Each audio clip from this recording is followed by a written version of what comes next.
संसार के दुखों से मुक्ति चाहते हो तो मेरी भक्ति करो।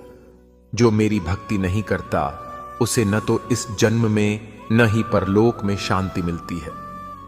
जो बुरे कर्म करते हैं, जिनकी बुद्धि माया से मोहित है और जो राक्षसी प्रवृत्तियों में लिप्त हैं, वे कभी ईश्वर की पूजा या प्राप्ति का प्रयास नहीं करते। अपने आप को भगवान को समर्पित कर दो।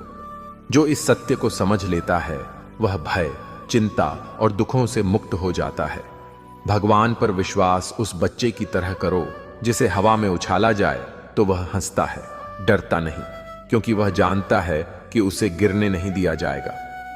श्री कृष्ण कहते हैं, मन छोटा मत कर। जहां तेरे अपने मुंह मोड़ लेंगे वहां मैं तेरा साथ दूंगा। जीवन में कभी अपनी तुलना दूसरों से मत करो।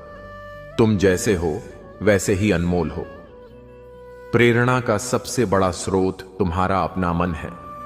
अच्छा सोचो, बड़ा सोचो और खुद को जीतने का संकल्प लो। दुख सहन करने वाला एक दिन सुखी हो सकता है, लेकिन दुख देने वाला कभी सुखी नहीं हो सकता। करुणा रखो, क्रोध नहीं, क्योंकि फूल मेघ की वर्षा से खिलते हैं, उसकी गड़गड़ाहट से नहीं। गलत व्यक्ति कितना भी मीठा बोले वह आपके लिए विषम है, और सच्चा व्यक्ति भता कड़वाहा लगे एक दिन औषधि बन जाएगा। श्री कृष्ण कहते हैं, मन की शांति से बड़ा इस संसार में कोई धन नहीं। जिसने मन को शांत करना सीख लिया वही सच्चा धनवान है। समय मनुष्य के बनाए रास्ते पर नहीं चलता, मनुष्य को समय के रास्ते पर चलना पड़ता है।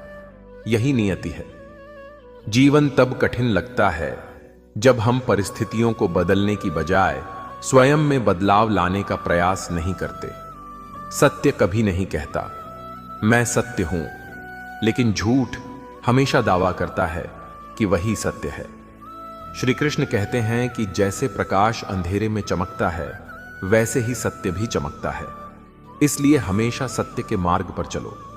हे अर्जुन, तुम क्यों रोते हो? तुमने क्या खोया? तुम क्या लाए थे जो चला गया? तुमने क्या बनाया था जो नष्ट हो गया? जो लिया यहीं से लिया, जो दिया यहीं दिया।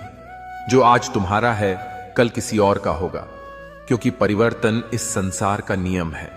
यह शरीर पंच तत्वों अग्नि, जल, वायु, पृथ्वी और आकाश से बना है और एक दिन इन्हीं में विलीन हो जाएगा। न भाग्य से अधिक या समय से पहले कुछ भी नहीं मिलता।